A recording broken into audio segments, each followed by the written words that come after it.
Kevin Hart broke your stand-up box office record. What record did he break? He said he broke some record of your box office sales for stand-up. I don't know. What did he break? In the parking garage. Hey, Kevin, when you hosted for Diddy, did you catch any baby oil? You'll see, when I hosted for Diddy? Yeah, nah? You asking the wrong person the wrong question. See, I seen your stuff on social media, boy. I know what you do. But you do it for play. Eddie Murphy just exposed why Kevin Hart might be straight up shook when it comes to Katt Williams. Katt's been throwing jabs at Kevin for years, and now Eddie's low-key backing him up.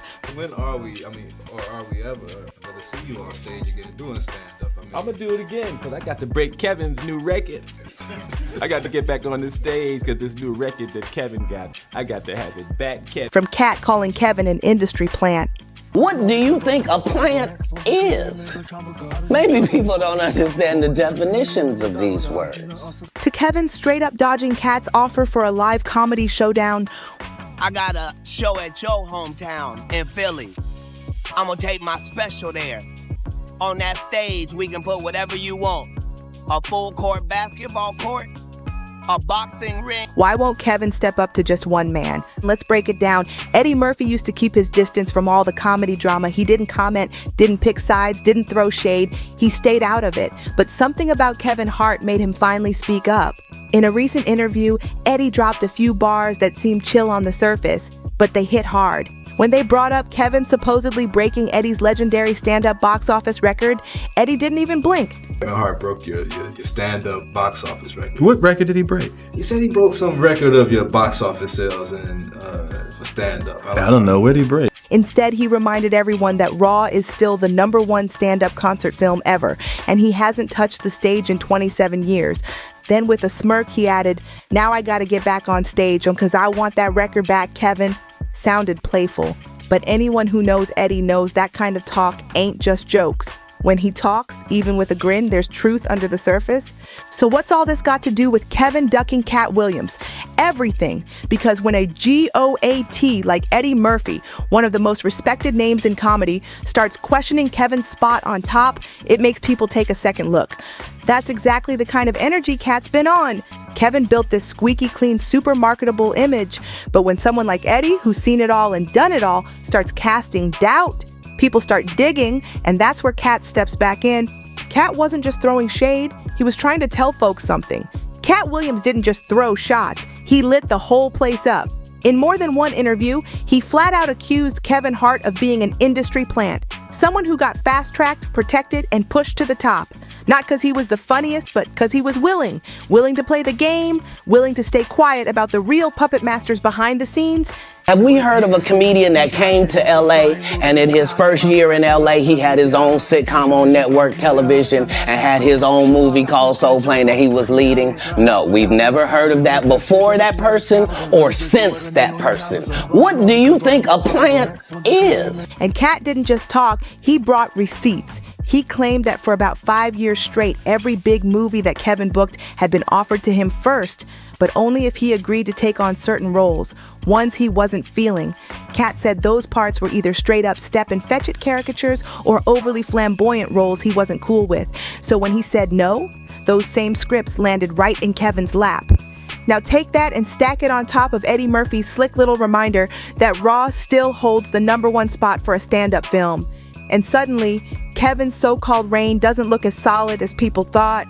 It starts to feel less like he earned it and more like he was given it, through timing, connections, and silence. And maybe that's the real reason he won't go toe-to-toe with Katt. Not because Katt's wild, but because he's informed, he's been in those rooms, he's heard those offers, and he said nah, while Kevin might have nodded yes. This stopped being about box office bragging rights a long time ago. Now we're talking credibility. And in an industry where power protects power, the last thing Kevin wants is someone like Katt, or worse, Eddie Murphy, putting his name back in people's mouths. Eddie might have kept his tone chill, but trust, it wasn't random. When a legend like him steps out and throws a little shade, that doesn't just go unnoticed. It gets people thinking hard. And once you start asking questions, it's hard to stop. Like, how exactly did Kevin rise so fast? Who had his back? And what did he say yes to when the cameras weren't rolling? One of those behind-the-scenes moments? A Las Vegas party back in 2010? Not just any party either. It was hosted in honor of Diddy. And guess who wasn't just attending? Kevin was the host that night. We want to thank you. Come here. Don't sit on the bed at night. No homo. No, just don't get close to the bed. Don't get close. But it's just like, yo, we want to thank you for hosting the thing, man. It's been a pleasure. You didn't have to do it, and you did it. No, I definitely didn't have to do it. I definitely didn't have to. He didn't have to be there. He didn't need to host it, but Kevin Hart chose to, and now that choice is catching heat. Back then, it just looked like another flashy celebrity bash, but recently uncovered footage from that night, it's got folks seriously uncomfortable. In one clip, Kevin's packed into a small bathroom with a bunch of women in bikinis. The lights are dim, candles are burning, and the whole scene feels wild and chaotic. Out of nowhere, one of the women's hair catches fire. Yes, fire. And what do Kevin and the others do? Laugh. No one jumps to help, no panic, no real reaction. Just jokes, loud music, and someone still filming like it's all part of the show. Let's see what you... Yeah. The water was deeper, though. Came up. Flame was gone. At that time, I was in panic. I had asthma. It was a difficult situation. Then there's another scene that's raising even more eyebrows. Kevin turns to a camera crew and casually tells them not to film near a certain area of the room where Diddy's sitting. No reason given, no explanation. But right after that, the camera catches a blurry glimpse of the spot he was talking about, and that's when the online chatter exploded. People started asking, what was Kevin trying to hide? Why steer the cameras away? What was really going down at that party? Now, this ain't about proving anything criminal. It's about presence. Kevin wasn't just a background guest. He was running the show. He helped organize it, he was entertaining guests, and he controlled the room's vibe. So when stuff got out of hand, like literal fire in a bathroom, he didn't step in. He laughed. He looked right at home. And that matters because now we know more. In 2024, federal investigators dropped serious allegations against Diddy. They say he was throwing private, invite-only parties called freak-offs. These weren't just wild celebrity nights out. According to lawsuits and witnesses, they involved drugs, shady behavior, and straight-up exploitation. So when people look back at that Vegas party, they're not just seeing flashing lights and champagne, they're seeing red flags. And Kevin Hart? He wasn't just nearby, he was at the center of it.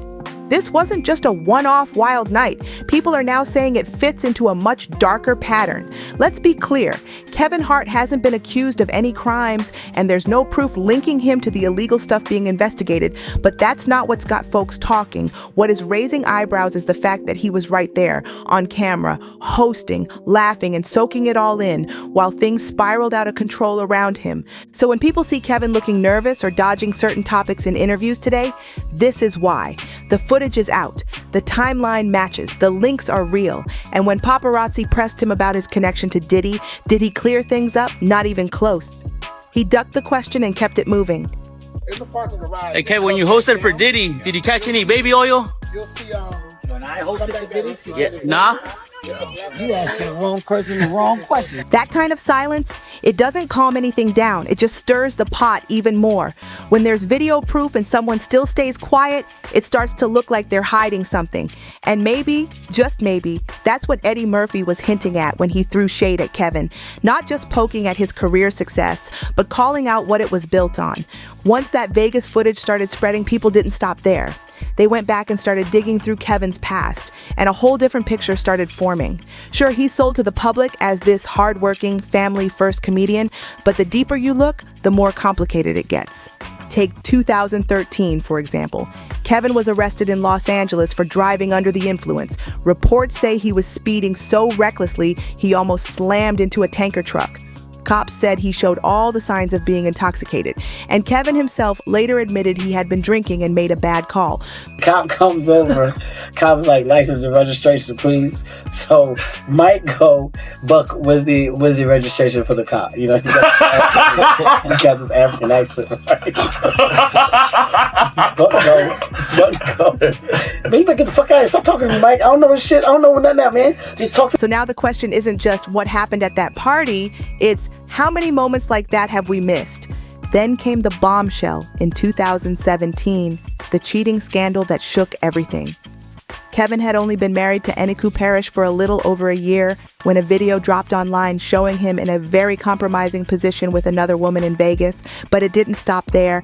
Things got way more serious when it came out that someone was allegedly trying to extort him with that footage. Kevin ended up posting a public video, apologizing to his wife and kids, saying he'd made a bad error in judgment. But the real kicker? Eniku later revealed in a Netflix doc that she was pregnant when it all went down. That detail hit people hard. It wasn't just a scandal, it was betrayal on a deeper level. But that's not the only controversy that's followed Kevin.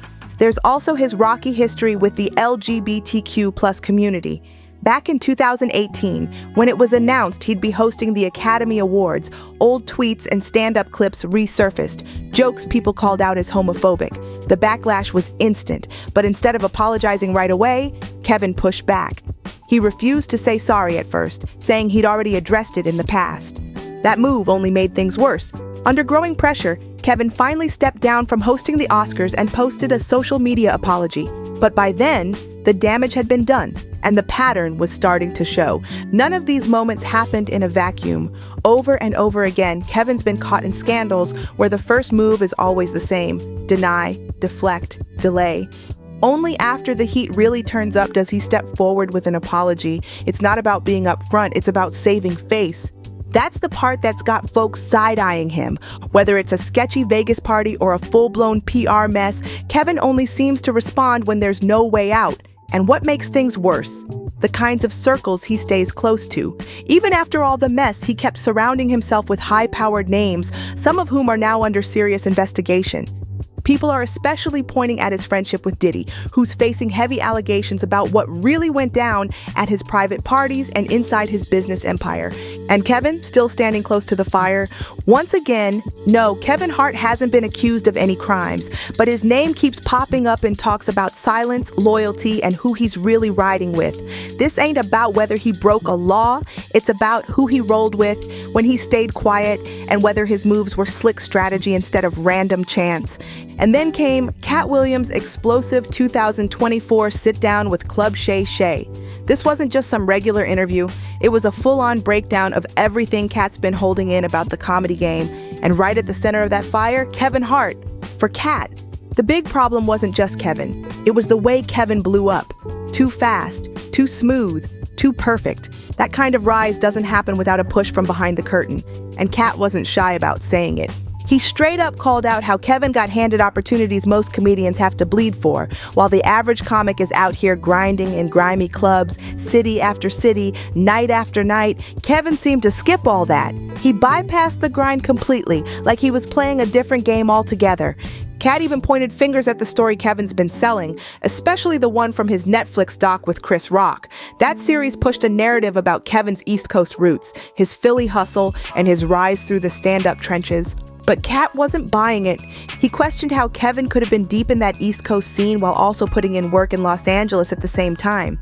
According to Katt, the math ain't mathin'. Something about the timeline just doesn't line up. And when someone like Katt Williams, who's been in the game for decades, starts exposing the cracks, people start paying attention, because maybe this wasn't just a smooth success story. Maybe it was a setup from the start. So how was he grinding in LA and blowing up in Philly at the same time? Katt asked. It didn't happen. And just like that, the term plant got real. This wasn't some throwaway insult. It was a direct accusation. In Katt's words, a plant is someone who's placed, not earned. Someone who's given shortcuts, protected by the system, handed roles and deals most people would never even see, and then sold to the public like they climbed from the bottom all by themselves.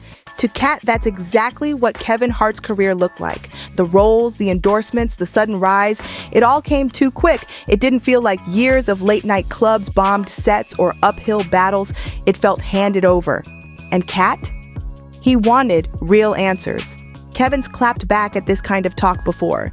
In a 2014 sit-down on Oprah Prime, he got asked point blank about the overnight success rumors. He replied, "Hollywood has a way of making everything seem like an overnight success. But I've had 18 years in the business. I put in my time, I got dues that have been paid and paid again, and paid one more time after that." He went on to say he'd spent years studying legends like Eddie Murphy and Chris Rock, learning from their wins and their losses.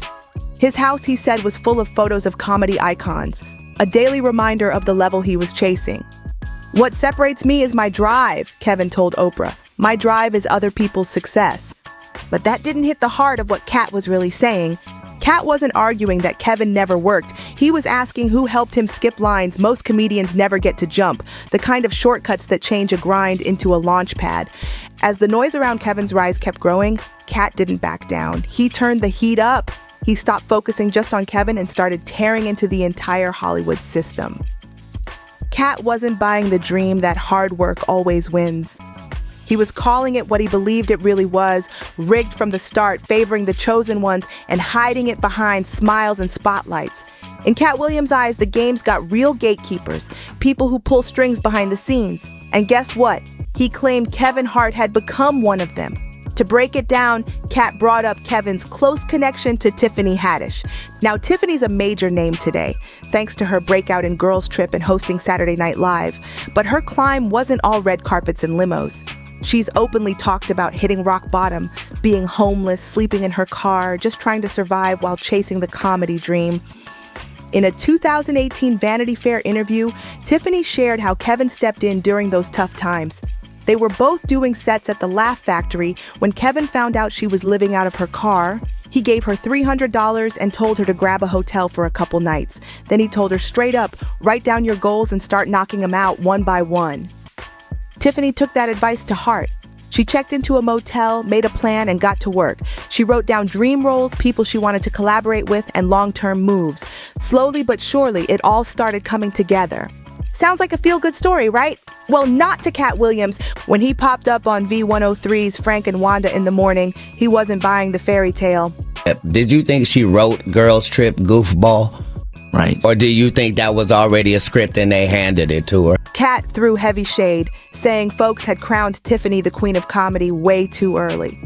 Haddish been doing comedy since she was 16, he said, but name your favorite Tiffany Haddish joke. Crickets. His point? She hadn't done a major comedy tour, no classic stand-up special, and yet she was getting top-tier recognition. Katt even questioned if she writes her own material, or if the industry just liked her image more than her actual craft. He didn't say it to hate. He said it to expose a system that, in his view, was skipping real talent and pushing marketable faces before they were ready. To Katt, Tiffany wasn't the problem, the system was. And Kevin, according to Katt, he was playing right into it, supporting the same Hollywood machine that he once had to fight against. Handed to her? That's how wild it got when Katt Williams turned up the heat. He wasn't just questioning Tiffany Haddish's rise, he was calling out the whole system behind it. During the now viral radio interview, Katt didn't hold back. They're ready to throw Monique under the bus, he said, and lift up someone who just gave them Girls Trip. You think she wrote Girls Trip, Goofball? Or was that script already done and just handed over? Host Wanda Smith jumped in to defend Tiffany, saying folks loved her because she was real. But Katt fired right back. Since when did being real become a product to sell? Then he got even bolder, suggesting that part of Tiffany's rise came from playing into certain preferences the industry already had. He mentioned how she publicly joked about being into white men, specifically Brad Pitt, and hinted that kind of talk made her easier to market in an industry still controlled by old-school gatekeepers. Katt wasn't saying she had no talent. He was saying the machine behind her was pushing a package, not raw, earned stardom. He wrapped it up by showing love to other black female comedians who, in his opinion, got sidelined despite putting in decades of work. Names like Luanell, Miss Laura, and Melanie Camarco.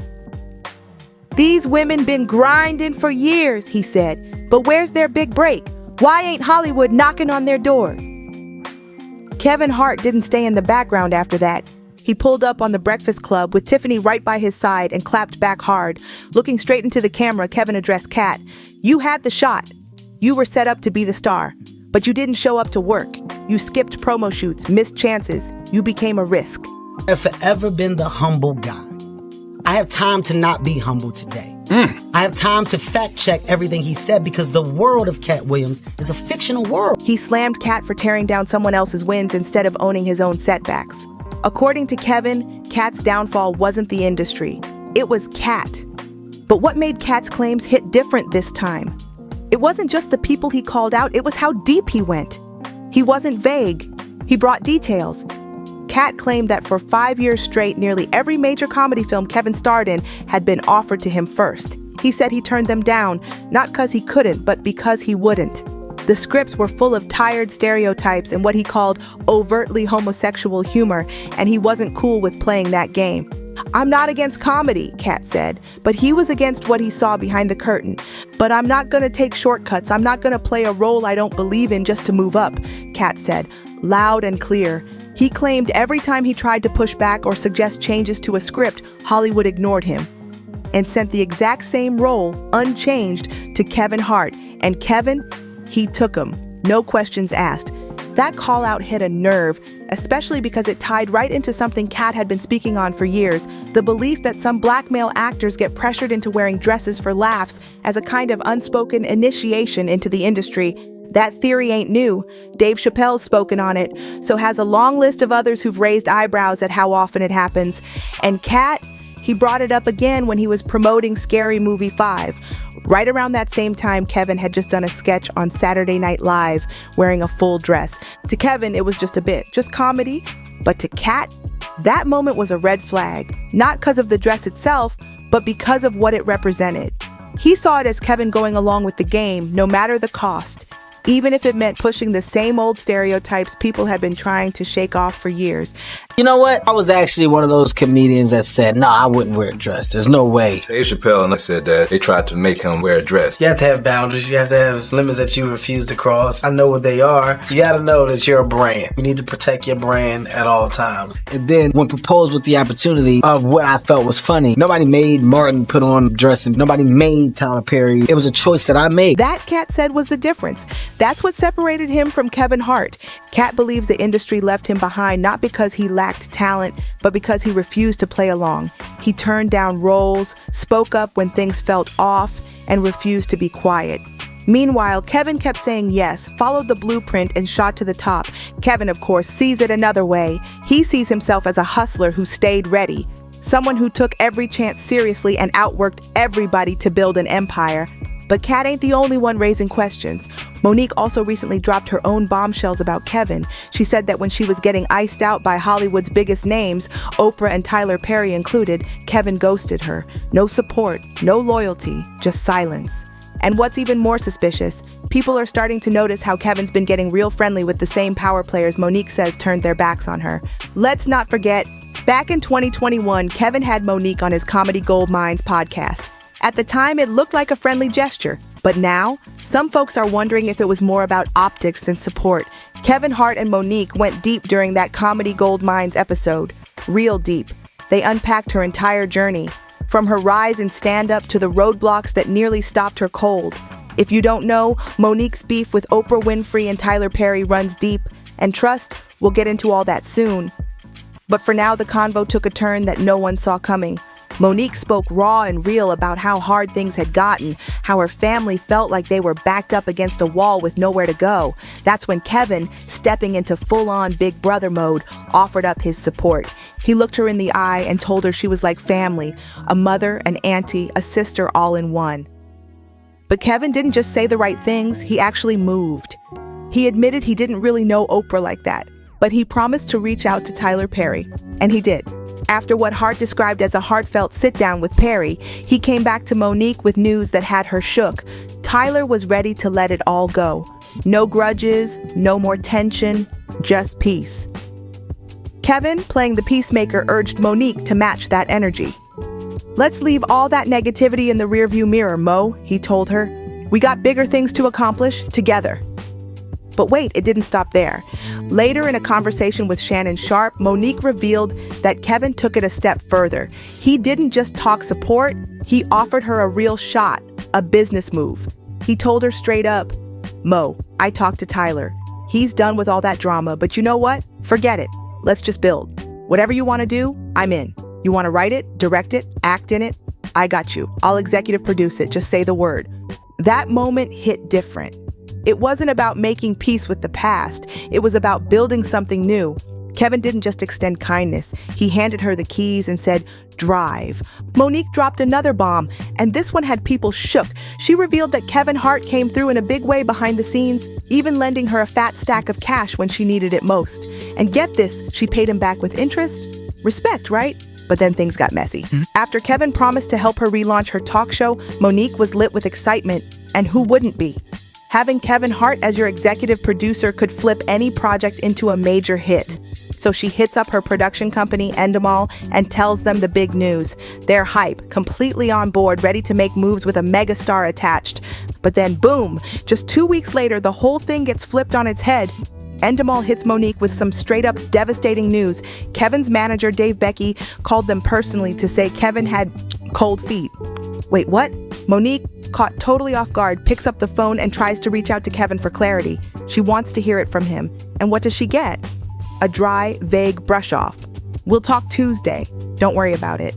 Tuesday came and went. So did weeks, then months, then 2 whole years, and still no word from Kevin Hart. Total radio silence. Now fans are putting the pieces together and some aren't buying the polite version of the story. The internet sleuths jumped in with their own theories, with some saying Kevin never really planned to help Monique at all, just talk to look good. Others are going even deeper. Whispers that Kevin might have switched up to stay in good graces with Hollywood's real shot callers. And you know the names getting mentioned: Oprah, Tyler Perry. That's when things start sounding less like a misunderstanding and more like a calculated play. Did Kevin ghost Monique to stay tight with power, or was he just protecting his brand? Either way, folks are asking one big question. Was it loyalty or leverage? Word on the street is, if Kevin had actually stepped up and helped Monique reignite her career, his spot in the game might have been on the line. Helping her could have meant going against the same Hollywood heavyweights he's now cozy with, so he stayed quiet, and she stayed iced out. But here's the real shakeup: Eddie Murphy flipping the script. When Eddie Murphy, one of the most respected names in comedy history, steps up and questions your success publicly, that's not just shade, that's a signal. A green light for everybody else to start peeling back the layers and asking what's really been going on. Because once you lose the respect of someone like Eddie, no amount of sold out arenas, box office smashes, or Instagram followers can clean that up. So, is Kevin Hart really the comedy king they sold us, or just a well-packaged product of the system? That's for you to decide. But if you want the truth behind the fame, the scandals, the silence, the deals done in the dark, you know what to do. Smash that like button, hit subscribe, and don't forget to share this video with someone who needs to see the real story.